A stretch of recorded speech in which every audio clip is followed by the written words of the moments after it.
Kehidupan itu apa sih? Coba kita perhatikan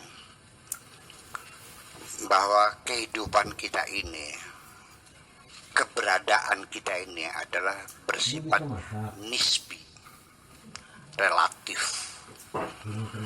Nisbi itu artinya begini, keberadaan kita ini sesungguhnya adalah ketiadaan, sebab yang ada itu hanya Allah.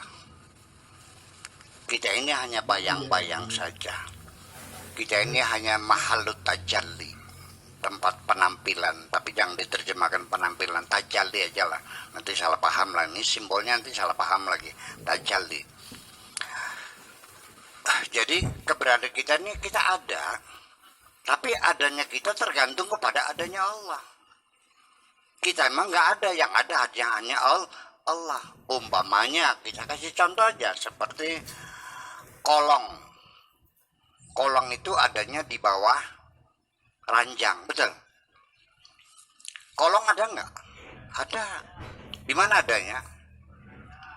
Hakikatnya yang ada itu kolongnya apa ranjangnya? Ketika ranjang dipasang, kolongnya, ketika diambil ranjangnya, kolongnya kemana perginya? Jadi nisbi itu adanya kolong karena ranjang dipasang. Ketika ranjangnya diambil, kolongnya ya tidak mati. Yang nggak ada, memang nggak ada. Adanya nisbi. Jadi yang ada itu adalah ranjang. Kolong adalah akibat karena adanya ranjang yang dipasang. Yang ada itu Allah. Kita mah akibat karena adanya Allah, maka kita menjadi ada. Sehingga nanti hakikat kehidupan ini, kita jangan sekali-kali beranggapan bahwa kita bisa mengetahui Tuhan dengan dalil-dalil. Tuhan tidak bisa didalilkan kok. Ya, kita terjebak berebut dalil-dalil.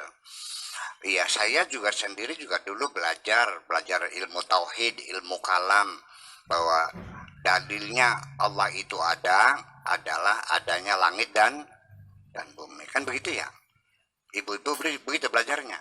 Ada langit dan bumi beserta seluruh isinya, ini adalah dalil adanya Allah. Betul, itu dalil akli namanya. Ini HP ada. Mungkinkah HP ini jadi sendiri? Atau ada yang bikin? Ada yang bikin.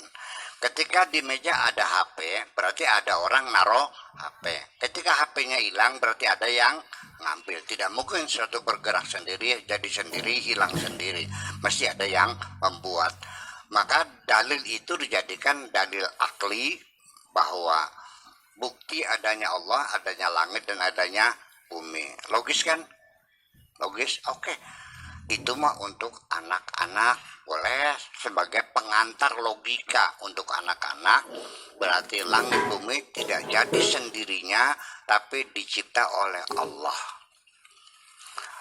Ciptaannya segini besarnya, yang mencipta sebesar apa? Kan begitu.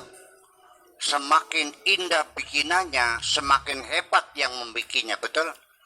Semakin bagus mobil itu, yang harganya sampai 12 miliar, berarti yang membuatnya canggih sekali, betul nggak? Kalau mobilnya mobil odong-odong gitu ya, apa namanya, mini karya gitu, ya tentu semakin bagus buatannya menunjukkan semakin pinter yang membuatnya, betul?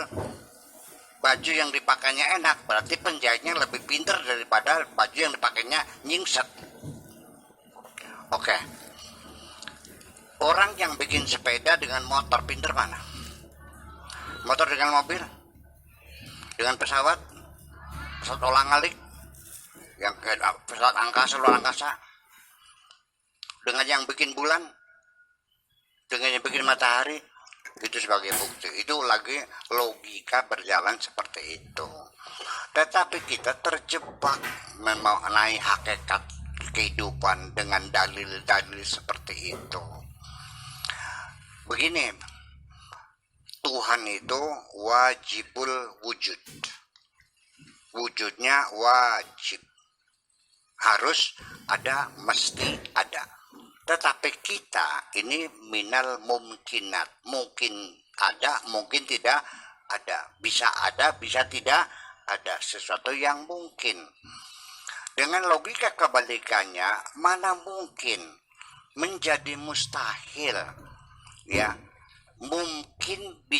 Mungkinat dijadikan dalil menetapkan wajibul wujud, ya. Tidak mungkin kolong dijadikan bukti adanya ranjang. Yang benar ranjang yang membuktikan adanya kolong. Karena ranjang ada dipasang, kolongnya ada. Tapi tidak mungkin kita bikin kolong tanpa ranjang, betul nggak? Oh, kita muter-muter dulu. Iya, jadi kita bicara lebih mendetail lagi. Kalau alam semesta dijadikan dalil adanya Tuhan,